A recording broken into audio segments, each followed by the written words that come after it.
दोस्तों नमस्कार, M26 में आपका स्वागत है। आज का वीडियो एक बेहद महत्वपूर्ण और विवादास्पद मुद्दे पर है। ईसी कह रहा है कि हम फ्री एंड फेयर इलेक्शन करा रहे हैं और उनके डेटा में एक असेंबली में 1 लाख फेक वोटर्स हैं। चुनाव आयोग की साख पर संकट, क्यों उठ रहे हैं गंभीर सवाल, जानिए पूरा मामला।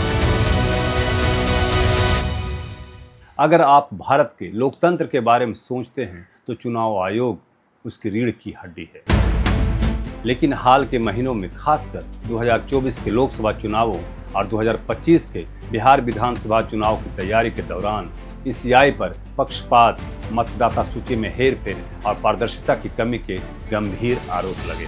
इस वीडियो में हम इस पूरे मामले का विस्तृत विश्लेषण करेंगे, तथ्यों, आरोपों, बचाव और विशेषज्ञों को राय के साथ। और अगर आपको ये वीडियो पसंद आ जाए तो इस वीडियो को लाइक करिएगा और इस चैनल को M26 को सब्सक्राइब तो जरूर कर लीजिएगा। चलिए शुरू करते हैं।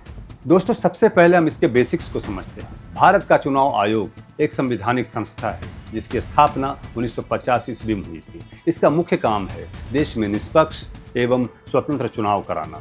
मुख्य चुनाव आयुक्त और 2 अन्य चुनाव आयुक्त मिलकर यह काम देखते हैं। ईसीआई मतदाता सूची तैयार करता है, ईवीएम का इस्तेमाल सुनिश्चित करता है और चुनावी नियमों का पालन करवाता है। लेकिन सवाल यह है, क्या ये संस्था वाकई निष्पक्ष है? हाल ही के वर्षों में चुनाव आयोग पर आरोप लगे हैं कि यह सत्ताधारी पार्टी के पक्ष में काम कर रही है। 2025 के बिहार विधानसभा चुनावों की तैयारी में ईसीआई ने स्पेशल इंटेंसिव रिवीजन SIR नाम से मतदाता सूची की सफाई की। जनवरी 2025 में बिहार में 7.89 करोड़ मतदाता थे, लेकिन जुलाई 2025 तक यह संख्या घटकर 7.24 करोड़ रह गई है, यानी 65 लाख नाम हटा दिए गए। ईसीआई का कहना है कि ये नाम मृतकों, डुप्लीकेट एंट्रीज या पलायन करने वालों के थे, लेकिन विपक्ष, खासकर कांग्रेस नेता राहुल गांधी और इंडिया ब्लॉक ने इसे वोट चोरी करार दिया। हिंदुस्तान में इलेक्शन कमीशन और बीजेपी मिलकर इलेक्शन चोरी कर रहे हैं।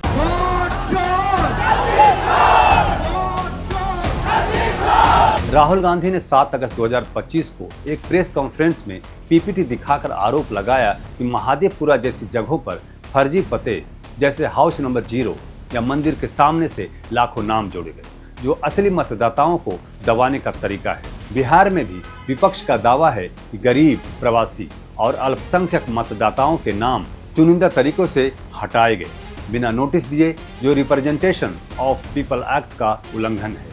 ईसीआई ने 17 अगस्त 2025 को प्रेस कॉन्फ्रेंस में बचाव किया। CEC ज्ञानेश कुमार ने कहा कि SI प्रक्रिया पारदर्शी थी। CCTV, वीडियो टेस्टिमोनियल और राजनीतिक दलों की भागीदारी के साथ उन्होंने राहुल गांधी से 7 दिनों में एफिडेविट मांगा, जिसमें आरोप के सबूत दें वरना माफी मांगे। हलफनामा देना होगा या देश से माफी मांगनी होगी, तीसरा विकल्प नहीं है। आपके माध्यम से मैं ये भी कहना चाहता हूं, अगर 7 दिन में हलफनामा नहीं मिला तो इसका अर्थ ये सारे आरोप निराधार हैं। लेकिन विपक्ष ने इसे धमकी बताया और CEC के खिलाफ महाभियोग की तैयारी की बात है। दोस्तों, यह सिर्फ बिहार तक सीमित नहीं है। 2024 के लोकसभा चुनाव में भी ईसीआई पर आरोप लगे। विपक्ष ने ईवीएम हैकिंग के शक जताए, लेकिन ईसीआई ने इसे खारिज कर दिया। सुप्रीम कोर्ट ने भी ईवीएम को हरी झंडी दी, लेकिन पारदर्शिता पर सवाल बने रहे। 2023 में नए कानून से CEC के नियुक्ति के समय भारत के मुख्य न्यायाधीश को हटा दिया गया है और 3 सदस्यीय पैनल के गठन के समय मुख्य न्यायाधीश की जगह लोकसभा में विपक्ष के नेता के अलावा एक कैबिनेट मंत्री और प्रधानमंत्री शामिल होंगे, जो इसकी अध्यक्षता करेंगे। विपक्ष के लोगों का कहना है कि इससे ईसीआई सरकार के प्रभाव में आ गई, जबकि भाजपा ने ईसीआई पर हमले को चुनाव हारने की हताशा बताया। दोस्तों, इसे लेकर सोशल मीडिया पर तीखी बहस चल रही है। कुछ लोग ये कह रहे हैं कि सवाल चुनाव आयोग से हो रही है, पर जवाब भाजपा दे रही है। क्या ईसीआई दूध का धुला है? और दूसरी ओर लोग यह भी कह रहे हैं कि राहुल गांधी के आरोप झूठे हैं और उनकी संसद सदस्यता खत्म होनी चाहिए। दोस्तों, इस मुद्दे पर कुछ विश्लेषकों का मानना है कि ईसीआई की विश्वसनीयता गिर रही है, लेकिन कुछ विश्लेषक इसे ओवरब्लाउंग मतलब हद से ज्यादा भी बताते हैं। पर दोस्तों, मेरा मानना है कि असली समस्या पारदर्शिता की कमी है, जो लोकतंत्र को कमजोर करती है। अगर मतदाता सूची में हेर फेर हुआ तो चुनाव निष्पक्ष कैसे?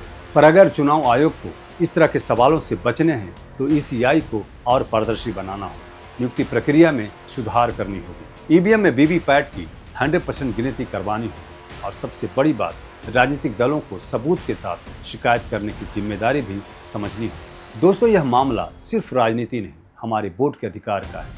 आप क्या सोचते हैं? क्या ईसीआई पक्षपाती है या विपक्ष बेवजह शोर मचा रहा है? कमेंट बॉक्स में जरूर लिखिएगा। और हाँ, अगर आपको ये वीडियो पसंद आए तो इस वीडियो को लाइक करिएगा, शेयर करिएगा और इस चैनल को M26 को सब्सक्राइब तो जरूर कर लीजिएगा। जय हिंद, जय भारत, धन्यवाद।